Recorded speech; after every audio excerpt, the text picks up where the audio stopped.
Mga kababayan, ito po ang unang usapin ngayon na kung saan po ay, mga kababayan, hindi lang daw pala di umano, mga kababayan. Hala, Diyos ko, natatawa ako dito kay Tracy Brown. Ken, will you fuck my mother? Ano daw? English yan ha. Ito, translate na English. Ano, Ma'am Tracy Brown? Bakit ganyan yung English ni YouTube? Ito ha, mga kababayan. So ngayon, mga kababayan, ganito po siya. Ibinulgar po, mga kababayan, yung revelasyon po. Mama Ne, and kay Ma'am Jana Calunya, hello po. Mama Ne, hello po. So, binulgar po, mga kababayan, ni Senator Ping Lacson, no, ang isa sa mga sikreto ni Marcoleta, na kung saan, mga kababayan, ay hindi lang pala 75 million, Ma'am Nila Supripina, hello po. Hindi lang pala 75 million ang natanggap ni Marcoleta. Nako, patay ka din ha. Nako, mga kababayan, hindi pa nga nakulong, may kaso na naman. Nako, mga kababayan, hindi pa nga nakulong, hindi pa nga na-aresto, may panibagong kaso. Ito ha, mga kababayan, pakinggan natin ha. Sa News 5 ito, binulgar ni Lacson, ako Ma'am Berhin Sita Mediante and kay Ma'am Jappy Nice. Ito ha, hindi po ito, mga kababayan, kwento-kwento lang. Ma'am Darling, hello po. Ito, pakinggan natin ha, sa News 5 po ito. May ads lang ha. Hindi to kwento-kwento lang. Totoo ito. Wait lang po ha, mga kababayan. Actually, ito, palagi ko, alam din ni Ronald ito. Hindi lang 75 billion na natanggap niya. Malaki. Malaki. Can you elaborate? Ba't niyo po nasabi yun? May information na ganyan, tinedevelop namin. Sabi ko, tulungan niyo si Ronald, alam niya yan. Sa kanya nang galing yung initial information na yan, sa kanya nang galing. So si Ping Lacson, no, merong impormasyon, merong ebidensya, no, na hindi lang pala 75 million ang natanggap ni Marcoleta. Naku, paldong-paldo. Mga kababayan, paldo. Paldo, kaya pala kayang magbayad ng rally. Kaya pala, ang tanong kasi, mga kababayan, kung hindi lang 75 million, saan niya dinala? Kasi napaka-imposible naman, mga kababayan, kung si Mike Defensor at dalawang iba pa lang ang nag-donate sa kanya. Nako, mga kababayan, paano itong mga ibang nag-donate dito? Kasi ang nangyari, mga kababayan, inamin ni Marcoleta na may nag-donate sa kanya 75 million. Paano yung iba pa? Kasi sabi ni Ping Lacson na hindi lang 75 million ang natanggap ni Marcoleta. May impormasyon siya. Hala, Marcoleta, kaya pala kaya mong magparali ng 3 araw eh. Continue. Develop ko lang. So, nag-develop Do we na. trust that information? So sir, nag-develop na po. Work in progress. May mga na-identify na kami. Work in progress. Hala. Remember, I'm still a member of the Blue Ribbon. Yes, sir. Narinig Yes, ko sir. yan. Noong nag-organization. Sabi ko, ayoko na. Sabi ko, pagod na ako. I keep losing old friends and creating new enemies. Ganyan, deja po ito sa akin eh. Kasi noong nilabanan ko yung pork barrel, nag-privilege speech ako ng yung Living Without Pork. Nawala na po ng mga kaibigan noon sa Senado, magsi sa Kongreso. So ito na naman ako, Blue Ribbon Committee Chairman, gano'n na naman ang nangyayari. Merong mga hindi ko makausap sa akin. Alam mo, nakakapagod din yan eh. Yeah. Sabihin na nating, alam mo, tao rin lang naman tayo. Matigas yung dibdib ko, Ronald. Pero alam mo, lagi may human element sa bawat tao, di ba? Every human being, merong human element na parang, ano ba itong ginagawa ko? Parang gano'n, tinatanong mo sarili mo. So, nung nag-reorganize at saka nag-reorganize ulit, nang mabalik sa amin yung mayorya, sabi ko, ayoko na kung pwedeng ipasa na natin siya yung chairmanship. I'm willing to be a member. I'm willing to be a vice chairman. Kaya vice chairman ako ngayon. Ngayon, mga kababayan, kung sa 75 million, sige sabihin natin, wala pa tayong sure diyan kung magkano talaga. Pero sure na tayo diyan sa 75 million kasi inamin niya, eh. Ngayon ang tanong, dito muna tayo focus sa 75 million. Saan dinala ni Marcoleta?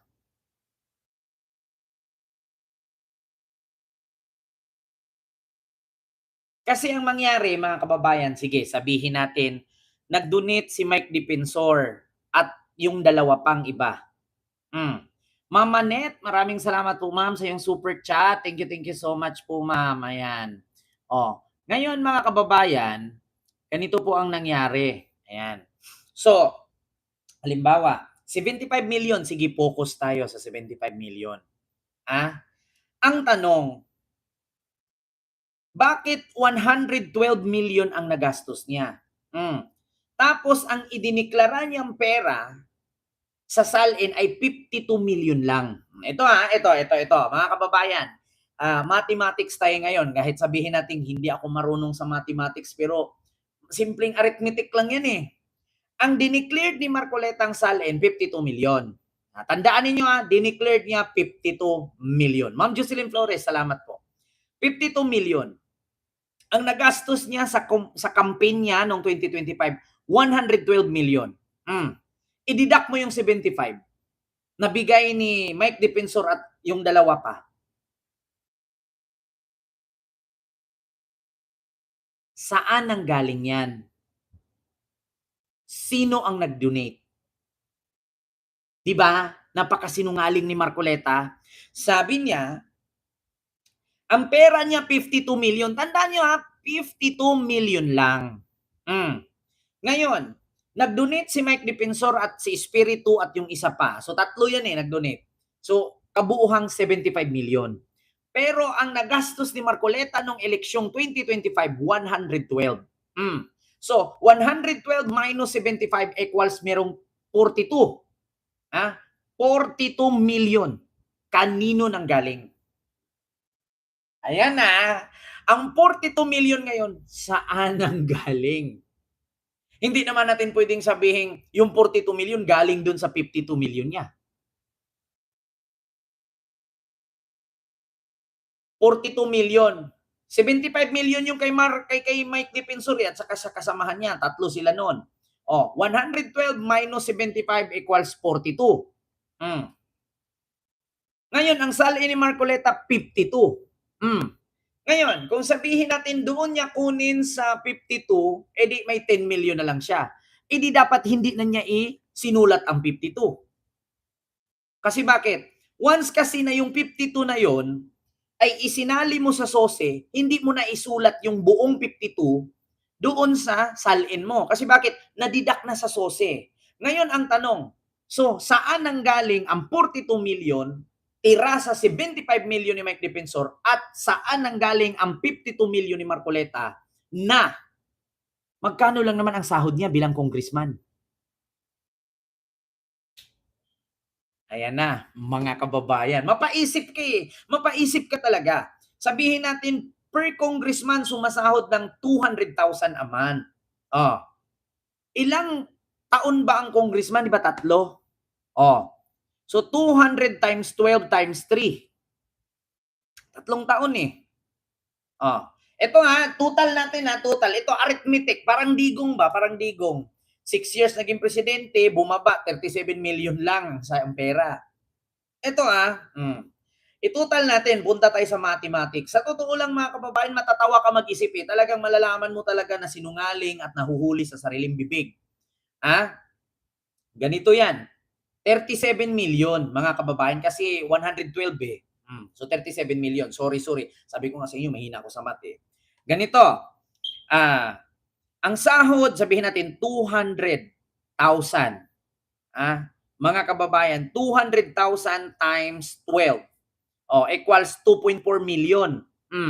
Times 3 equals 7.2 million sa 3 taon. Ang sahod ni Marcoleta bilang congressman. 7.2 million. Mga kababayan, bakit ang diniklara niya ay 52 million? Sige ha. 7.2 million sa loob ng 3 taon. Ngayon, i-deduct natin ang 52 million na kaniyang salin. 52 million. Equals 44 million na lang. Kasi sahod niya yan eh. So, may 44 million. Ngayon, ang tanong, saan galing yung 44 million? Ano bang negosyo ni Marcoleta? Pangalawa, mga kababayan, hindi pa kasali yung mga sasakyan dyan, yung mga ari-arian niya. 44.8 ang tira sa 52 million. I-deduct natin yung sahod niya na 7.2 million sa 3 taon. So, wala pang gastos yan, wala pang kain, wala pang gasolina, wala pang pasahod sa katulong, wala pang pambigay niyan sa kanyang asawa at sa anak. Linis na yung 7.2 million sa 3 taon niya bilang congressman, kung 200,000 a month. So, ang dineclared niyang salin, 52 million. I-deduct natin ang 7.2 million. Wala siyang gastos niya linis na linis yan. Sa loob ng 3 taon. So ngayon, mga kababayan, may 44.8 million. Saan galing? Wala naman siyang dineklarang negosyo. Pangatlo, dyan sa 44.8 million na tira sa 52 million yung salin na dineklara. Saan ang galing yan? Kasi ganito po mga kababayan, once kasi na ang pera na ginastos niya ay 112 million noong campaign election. Campaign niya, yung nangangampanya siya. So, hindi po totally talaga, mga kababayan, 52 ang ilagay ni Marcoleta sa salin kasi kung nagastos na niya. Ang tanong kasi ngayon, bakit naging 52? Wala naman siyang negosyo. At kung 112 ang naubos niya, i-deduct mo yung 75. So may 37. Sinong nagbigay ng 37 million? At saan ang galing ang 44.8 million? I-deduct na natin yung sahod niya. Buong sahod yun na, walang kaltas tax, walang pang bigay sa katulong, sa anak, sa pamilya, wala. Sarado yun. So ang tanong ngayon mga kababayan, saan galing? So, eto po yan. Ulitin ko Actually, ito, palagi ko, alam din ni Ronald ito, hindi lang 75 million na natanggap niya eh. Malaki. Malaki. Can you elaborate? Ba't niyo po nasabi yun? May information na ganyan, tinedevelop namin. Sabi ko, at bulungan niyo si Ronald, alam niya yan. Sa kanya nang galing yung initial information na yan, sa kanya nang galing, tinedevelop ko lang. So, na-develop Do we niyo na. trust that information? So sir, na-develop niyo na po. Work in progress. Ma'am Milagros, May mga hello po. na-identify na kami. Work in progress. Ma'am Angelita, hello po. Remember, I'm still a member of the Blue Ribbon. Yes, sir. Narinig Yes, sir. ko yan noong nag-organization. Sabi ko, ayoko na. Sabi ko, pagod na ako. I keep losing old friends. Kavinders and Vlog, hello po. creating new enemies. Ganyan din po ito sa akin eh. Kasi noong nilabanan ko yung pork barrel, nag-privilege speech ako ng yung Leading Without Pork. Nawala na ako ng mga kaibigan noon sa Senado, magsi sa Kongreso. So ito na naman ako, Blue Ribbon Committee Chairman. Ganun na naman ang nangyayari. Meron mga hindi ko makausap sa akin. Alam mo, nakakapagod din yan eh. Yeah. Sabihin na nating, alam mo, tao rin lang naman tayo. Matigas yung dibdib ko, Ronald. Pero alam mo, lagi may human element sa bawat tao, di ba? Every human being, merong human element na parang, ano ba itong ginagawa ko? Parang gano'n, tinatanong mo yung sarili mo. So, nung nag-reorganize, at saka nag-reorganize ulit, nang mabalik sa amin yung mayorya, sabi ko, ayoko na kung pwedeng ipasa na natin siya yung chairmanship. I'm willing to be a member. Omichin Channel, hello I'm po. willing to be a vice chairman. Kaya vice chairman ako ngayon. So, nandiyan pa rin yung aking papel na magtrabaho, but more behind the scene than nasa forefront. Yes, sir. But are you... So, klarong-klaro mga kababayan, mismo si Ping Lacson ang nagsabi, hindi lang 75 million ang natanggap ni Marcoleta. Kung hindi lang 75 million, saan niya dinala? At sino-sino ang nagbigay? So, ibig sabihin mga kababayan, hindi lang si Mike Defensor. So, panibagong kaso na naman ito. Kasi bakit mga kababayan? Yung 75 million, ayon sa ombudsman, Sobra-sobra po yan. Napakalaki po na donation yan. Na ayon po sa batas ay bawal po ganyan kalaki. Ang dapat na matanggap at ibigay ng isang donor. Kung hindi lang 75, mas malaki pa pala. Putang ina, mas lalong bibigat ang kaso niya. Naku, mga kababayan, mukhang hawak pa naman. Oo, we have information. Marcoleta received more than 75 million. Patay tayo dyan. Aray mo. Pakak. Aray mo. Pakak. Patay tayo diya. Sabihin natin 75 million, hindi lang, lamang pa, labas pa daw, hindi lang 75, sige sabihin natin 200 million. Saan niya pinagdadala? Bakit 50 million lang diniklara niya? Patay ka diya. Free to disclose at least some of the details of your investigation so far. Your investigation. Not yet. Not yet. Baka magalit tayo si Ronald. Senator, Ako, gusto ako, Sen. Solid ako sa likod nyo, ha? Kaibigan ako, ha? Ayan na, mga kababayan. Matinding revelasyon ni Ping Lacson ito, mga kababayan. Hindi lang pala 75 million, isa 75 million, pasok na siya sa banga eh. Sabi nga mga kababayan, ang sabi nga ng tawag dito, mga kababayan, ng ombudsman ay, ito ha. Sabi ng ombudsman mga kababayan, pakinggan natin ha. Ito, tuloy ang pagsampa. So yung district na schedule, that's maintained? Well, ito ha. May ads lang. Naku mga kababayan, tuloy ang pagsampa. So yung district na schedule, that's maintained? Well, seems to be on track. Ilang araw bago matapos ang linggo at sa kabila ng malawakang rally na nangyayari ngayon, buo pa rin ang loob ng Office of the Ombudsman na sampahan ng kasong pandarambong si Senator Rodante Marcoleta sa Sandigan Bayan. Nilinaw ni Assistant Ombudsman Miko Clavano na kahit hindi pondo ng bayan ang natanggap na pera ng senador, may tuturing pa rin itong ill-gotten wealth dahil ayon sa batas, bawal tumanggap ang isang public official ng malalaking halaga ng pera. Sa sitwasyon ni Marcoleta, kabuuang 75 million pesos ang nakuha niya mula sa 3 pribadong individual. Bagay na inamin rin mismo ng senador sa kanyang television show. As long as it is given to you by reason of your office. And at the same time, hindi pa diniklara. No? So when you put all these circumstances together, then you'll be able to say na it's ill-gotten wealth. So to accept an amount that will double your net worth is significant enough for you to declare either in your SOSE or your SALN. Yun lang. So naintindihan ninyo, mga kababayan, sabi ni Miko Clavano. So, kung halimbawa hindi mo idineklara ng ayos at hindi nagtugma sa SALN mo ang mga pera mo at yung mga nag-donate ay hindi mo isunulat ng tama, pasok yan sa kasong plunder. Kasi hindi mo dineclared eh. Nasa batas kailangan i-declared mo. Bakit? Alam nyo, minsan din si Marcoleta, ang daming alam eh. Ang sabi niya, meron ba daw batas na pinagbawal na hindi pwedeng mag-declared? Meron naman talaga mga kababayan nakasaad sa COMELEC Omnibus Election Code na kailangan kumpleto, maayos, at kung sino ang mga nagdo-donate, sino yung mga nasa likod ng mga campaign donation, kailangan isulat ang pangalan at magkano ang presyo para hindi magka-conflict, no? Kailangan mag-match sa SALN at sa mga nagastos. Mga kababayan, ang laki po ng discrepancy, no? Ang laki po ng mga kababayan, no? Ang laki po ng pinagkaiba. Hindi po talaga tugma kasi bakit?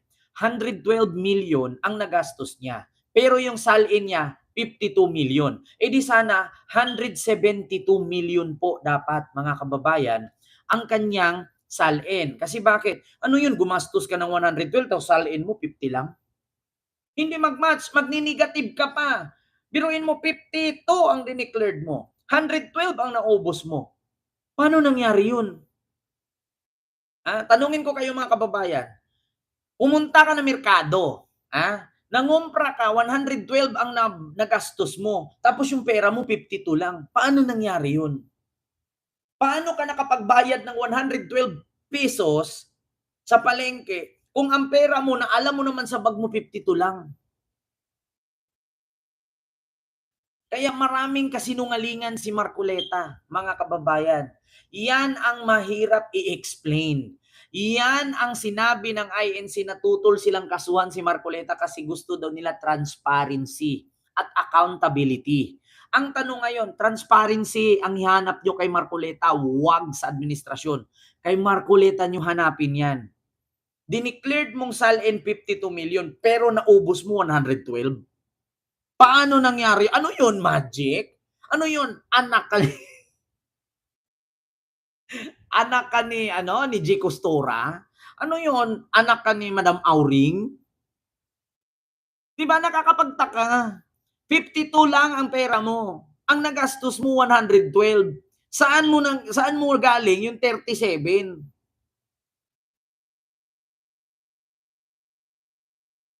'Di ba? Utragis na 'yan. Tapos ngayon tatanungin ni Marcoleta kung bakit daw siya nakakasuhan ng plunder. Tumanggap lang naman daw siya ng donation. Puro panggagaslight kasi ginagawa nila, mga kababayan. Nililin lang nila ang mga Pilipinong bobo, tanga-tanga, inutil, utu-utu, hampas lupa, pangit, mga manyakis, palaigit, mga mahihirap, walang pera ng mga DDS. Oo, mga walang utak, kapiranggut lang. 'Di ba? Biruin mo yan, 52 pesos lang dineclared mong pera, tas ang nagastos mo 112. Saan ang galing yung 37? At bakit nandyan pa rin yung 52 mo habang 112 ang nagastos mo? Ano yun? Magic? Yung inilapag mo 5 peso, naging 15? Mali, okay lang yun ha. Ito, huwag kayong tumawa ha. Kababayan, huwag kayong tumawa. Ang pera ni Marcoleta, pumunta ng palengke, 52 pesos. Ngayon, ang nagastos niya ay 112. Paano nangyari? 112 lahat ng gastos niya pero yung pera niya 52 lang. So ano yung tindera o tindero? Duling? Habang inabutan mo ng pera, 3 paningin? Kahit duling nga, di mo na maloko eh. Sige nga, naniniwala ba kayo na ang tindera o tindero duling, naluloko pa? Utang inang yan. 52 pesos lang yung pera mo sa bulsa. Tapos pupunta ka ng palengke ang naubos mo 112. Paano nangyari yung 52 ng anak ng 37? Ano yun? Yung tindero, duling? Bibigyan mo bariya? Dumadami? Kaya, di ba? O, sa madaling salita, ginawa ni Marcoleta ang mga bumoto sa kanyang duling. O, kayo mga bumoto INC, duling kayo, duling sa katotohanan. Di ba? Oh, ano yun? Habang binibigyan mo, eto po, 52 pesos lang naman yung pera ko kanina. Eh sa bagay, kay duling naman yung tindera. Abutan ko puro bariya. Bakit? Malilito naman yan magbilang eh. O di ba? 52, naging 112 kasi duling. O sa madaling salita, kayong mga naniniwala kay Marcoleta, ginawa kayong duling. Di ba? Biruin mo yan na nag-declared ka 112 na ubos mo, samantalang dineclared mo pera mo 52 lang. Saan mo galing yung 37? Maniwala pa ako kung ang tindera o tindero duling. Kasi kahit bigyan mo nga yan ng puro tagpipiso, tapos haluan mo ng 20 buo at 5, 10 na buo, baka suklian ka pa. Di ba, mga kababayan? Maniwala ako, yes, pwede yon. Kung ang tindera or tindero duling. Bakit? 112. Bigyan mo niyan maraming tagpipiso, tag-5, tag-10, tapos 20 buo. Baka suklian ka pa, sasabihin pa ng tindero, sir, may sobra pa po. Bakit? Duling eh. Ang duling lang maloko ni Marcoleta, hindi naman tayo duling. Utang ina, di ba? Mga kababayan, ngayon alam nyo na. Ngayon na-gets nyo na. Di ba? Ngayon, tanungin ko kayo mga DDS at INC. Yun bang binoto ninyo, hindi ba kayo ginawang tanga? Hindi ba kayo ginawang duling? Tapos magrarally-rally kayo dyan, ang sigaw ninyong accountability at transparency. Hindi nyo ba naintindihan yan? Dineclared niyang pera sa SALN 52 million. Tapos ang dineclared niyang nagastos niya 112. Paano yun mag-match? Kung i-deduct mo yung 52 sa 112, ang laki ng discrepancy, ang laki ng kulang. Paano nangyari yun? Utragis na yan. Diba? Paano nangyari? Ako maniniwala lang talaga ako kung lahat ng tao duling. Lalo na pag nagbilang. Ay, syempre, baka sasabihin ko pa, hindi lang 75 million yan. Bakit? Marami. Ginagawang tanga ang butante ni Marcoleta. Ginagawang uto-uto, inutil ang paslupa, pangit. Mahihirap, palahigit, patay gutom. Yeah. Utagis. Ginawa kayong aso ni Marcoleta. Continue. Dumalo kahapon si Senator Marcoleta sa isinasagawang rally ng isang religious group at sinabing handa na ito sa mga mangyayari sa kanya. Di ba? Ay, Diyos ko mga kababayan, sumasakit ang ulo ko mag-isip. Pero kung isipin mo, napakabilis lang solusyonan. 52 pesos dineclared mo, 112 na ubos mo. Saan mo galing yung 37? 75 i-minus mo kasi may nag-donate eh. Di ba? Kahit sabihin mo may nag-donate pa ng 75, nasaan yung 37? Di ba po? Ulitin ko. Ang pera ni Marcoleta pumunta ng palengke, 52 pesos. Tapos yung 52, may nag-donate ng 75. 75 plus 52.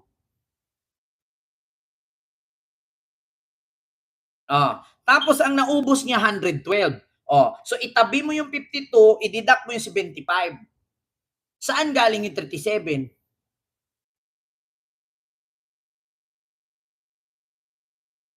Choppy ba audio natin, mga kababayan? Choppy ba o hindi?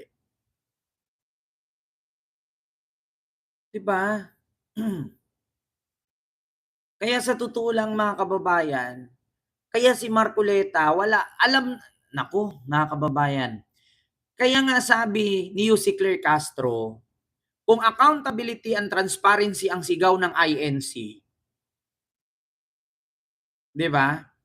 Accountability and transparency ang sigaw ng INC, hayaan nila na litisin si Marcoleta. Hindi naman ang rally ang magpatigil o magpa-absuelto ng kaso yung korte. Kaya nga mga kababayan, dito palang guilty na si Marcoleta Sabi niya, baka sa mga sumusunod na araw, o di kaya bukas makalawa, arestuhin na ako. Alam na niya Alam niya na arestuhin siya. So ang idinahilan niya, ginigipit siya. Diba? Diyan pa lang wala na Sunog ka na kung sa tong its yan. Wala na. Sunog ka na. Bawal ka nang bawal ka nang maghulog ng baraha. Sunog ka na. Diba? Kung sa tong its yan. Wala na Ubus na yung kuhaanan sa gitna Yung natitirang baraha nasa kamay nyo na lang Wala ka pang down. Sunog ka na. Anong ilalapag mo para pang counter dyan? Wala. Diba? Alam nyo, sino marunong dito maglaro ng tong its? Dito pa lang, kay Marcoleta, wala na siyang down. Naubos na yung baraha sa gitna, yung mga natitira sa bawat kamay na lang ng kalaban. Wala pa siyang down, di sunog na. Sa madaling salita, automatics, talo na. Ang maglalaban, yung dalawa na lang na kalaban niya. Kung tong its yan, na checkmate. Diba? Ganun yun, mga kababayan. Tapos mahirap intindihin ng INC yan. Uy, wag naman ganyan. Wag ganun. Marami akong kaibigang INC. Wag ganun.